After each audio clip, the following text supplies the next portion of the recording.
दोस्तों, रामायण को आज तक हमने अपने और इस समाज ने श्री राम के दृष्टिकोण से देखा है। लक्ष्मण को देखा, देवी सीता को जाना, हनुमान के भक्ति के भाव को जाना, रावण के ज्ञान को पहचाना, लेकिन कभी यह नहीं ध्यान दिया कि इस रामायण में अगर कोई सबसे अधिक उपेक्षित और अनदेखा पात्र था तो वह थी लक्ष्मण की पत्नी और जनक नंदिनी सीता की अनुजा उर्मिला। जब राम सीता वनवास को जाने लगे और बड़े आग्रह पर लक्ष्मण को भी साथ ले जाने की आज्ञा हुई तो पत्नी उर्मिला ने भी उनके साथ जाने का प्रस्ताव रखा, परंतु लक्ष्मण ने उन्हें यह कहकर मना कर दिया कि अयोध्या के राज्य को और माताओं को उनकी आवश्यकता है। असीम पतिव्रता थी उर्मिला के उस नवयौवन कंधों पर इतना बड़ा दायित्व डालकर लक्ष्मण चले गए। वह पल, वह जीवन सरिता जो कोई भी नववधु अपने पति के साथ गुजारती है, वह उर्मिला के नसीब में नहीं लिखी गई थी। पतिव्रता स्त्री ने जीवन के चंचल पड़ाव पर भी अपने पति से दूर रहने पर भी लेश मात्र भी किसी और का ध्यान नहीं किया। नहीं रोई उर्मिला, सबसे विकट क्षणों में भी आंसू ना बहा सकी, क्योंकि उनके पति लक्ष्मण ने उनसे एक और वचन लिया था कि वह कभी आंसू ना बहाएंगी, क्योंकि अगर वह अपने दुख में डूबी रहेंगी तो परिजनों का ख्याल नहीं रख पाएंगी। यह कोई कल्पना कर सकता है?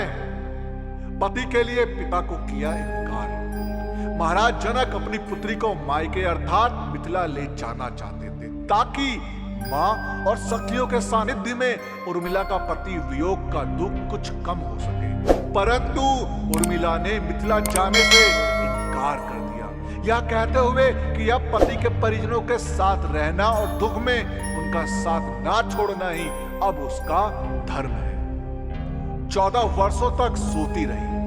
बहुत से लोग इस बात से परिचित हैं कि अपने वनवास के दौरान भाई और भाभी की सेवा करने के लिए लक्ष्मण पूरे 14 साल तक नहीं सोए थे। उनके स्थान पर उनकी पत्नी उर्मिला दिन और रात सोती रही, लेकिन यह बात बहुत कम लोग जानते हैं कि रावण के बेटे मेघनाद को यह वरदान प्राप्त था कि जो इंसान 14 वर्षों तक ना सोया हो, केवल वही उसे हरा सकता है। इसलिए लक्ष्मण मेघनाद को मोक्ष दिलवाने में कामयाब हुए थे। रावण के अंत और 14 वर्ष के वनवास के पश्चात जब राम, सीता और लक्ष्मण वापस अयोध्या लौटे तब वहां राम के राज तिलक के समय लक्ष्मण जोर जोर से हंसने लगे। सभी को यह बात बेहद आश्चर्यजनक लगी कि क्या लक्ष्मण किसी का मजाक उड़ा रहे हैं। जब लक्ष्मण से इस हंसी का कारण पूछा तो उन्होंने जो जवाब दिया कि ताउम्र उन्होंने इस घड़ी का इंतजार किया है, लेकिन आज जब यह घड़ी आई है तो उन्हें निद्रा देवी को दिया गया वो वचन पूरा करना होगा जो उन्होंने वनवास काल के दौरान 14 वर्ष के लिए उन्हें दिया था। लक्ष्मण ने नहीं देखा भगवान राम का राज तिलक। दरअसल निद्रा ने उनसे कहा था कि वह 14 वर्ष के लिए उन्हें परेशान नहीं करेंगी और उनकी पत्नी उर्मिला उनके स्थान पर सोएंगी। निद्रा देवी ने उनकी यह बात एक शर्त पर मानी थी कि जैसे ही वह अयोध्या लौटेंगे उर्मिला की नींद टूट जाएगी और उन्हें सोना होगा। लक्ष्मण इस बात पर हंस रहे थे कि अब उन्हें सोना होगा और वह राम का राज तिलक नहीं देख पाएंगे। उनके स्थान पर उर्मिला ने यह रस्म देखी थी। लक्ष्मण की विजय का कारण था उर्मिला का पतिव्रत। लक्ष्मण की विजय का मुख्य कारण उर्मिला थी। मेघनाद के वध के बाद उनका शव राम जी के खेमे में था।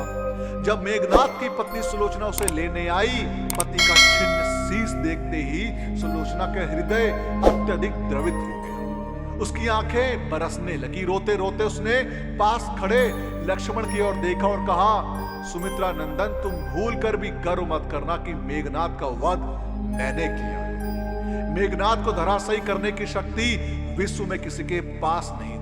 यह तो 2 पतिव्रता नारियों का भाग्य था।